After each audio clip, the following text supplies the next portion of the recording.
ബർഹാപീഠം നടവരവപുക്കർണയോ കർണികാരം ബിഭ്രദ്വാസാ കനകകവിശം വൈജയന്തിം ജമാലാം എന്ന് പറഞ്ഞിട്ടുള്ള ആ ഒരു കുറച്ച് ശ്ലോകങ്ങളാണ്. അതിൽ അതിഗംഭീരമായിട്ടാണ് കേട്ടോ ഭഗവാന്റെ ആ വേണുനാദത്തിനെ, വേണു ഊതാൻ വേണ്ടി നിൽക്കുന്ന ആ ഭഗവാനെ അലങ്കരിച്ചിരിക്കുന്നത്. അത്രയും അവർണ്ണനീയം തന്നെ പറയാം. നല്ല ഇഷ്ടത്തിലാണ്.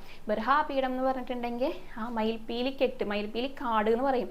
അത്രയധികം മയിൽപ്പീലി കൊണ്ടാണ് കിരീടമൊക്കെ ഉണ്ടാക്കിയിട്ട് ഭഗവാന് ചാർത്തിയിരിക്കുന്നത്.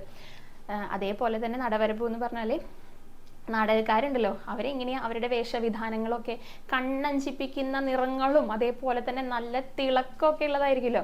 അധികം വിലപിടിപ്പൊന്നും ഉണ്ടായിരിക്കില്ല, പക്ഷെ നമ്മുടെ കണ്ണിന് ഇങ്ങനെ നല്ല തിളങ്ങി നിൽക്കുന്ന രീതിയിലുള്ള അലങ്കാരങ്ങളായിരിക്കും ഇവർക്ക് ഉണ്ടായിരിക്കാം.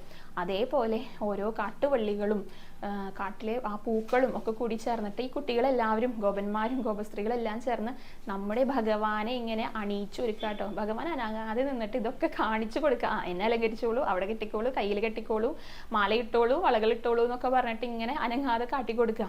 അപ്പോൾ ഈ യമുനയുടെ നദിക്കരയിൽ കല്ലുകളൊക്കെ ഉണ്ടായിരിക്കില്ലേ, പലതരത്തിലുള്ള പല വർണ്ണങ്ങളുള്ളത്, അതൊക്കെ ഉരച്ചിട്ട് ഒരു ചായം പൊടി പോലെ കിട്ടില്ലേ, അതൊക്കെ ഒരു ടാറ്റു പോലെ ഭഗവാന്റെ ദേഹത്ത് ഇങ്ങനെ മേക്കപ്പ് ചെയ്തുകൊണ്ടിരിക്കുക കേട്ടോ എല്ലാവരും.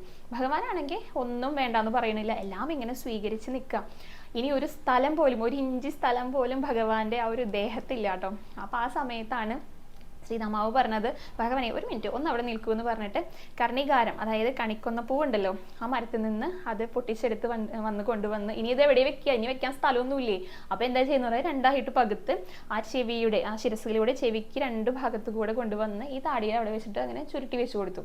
അപ്പോൾ എങ്ങനെ ഇരിക്കുന്നതെന്ന് വെച്ചാൽ നല്ല ഭംഗിയിൽ മഞ്ഞ സ്വർണ്ണവർണ്ണത്തിലുള്ള ആ ഒരു കർണികാരത്തിൻ്റെ നടുക്കായിട്ട് നീലവർണ്ണത്തിൽ നമ്മുടെ ഭഗവാന്റെ പുഞ്ചിരിക്കുന്ന ഒരു മുഖം കാണുകയാണ് കേട്ടോ. അങ്ങനെയാണ് അലങ്കരിച്ച് വെച്ചിരിക്കുന്നത്. എന്നിട്ട് എന്ത് ചെയ്തു, ആ വേണു എടുത്ത് ഭഗവാന്റെ കയ്യിൽ കൊടുത്തു.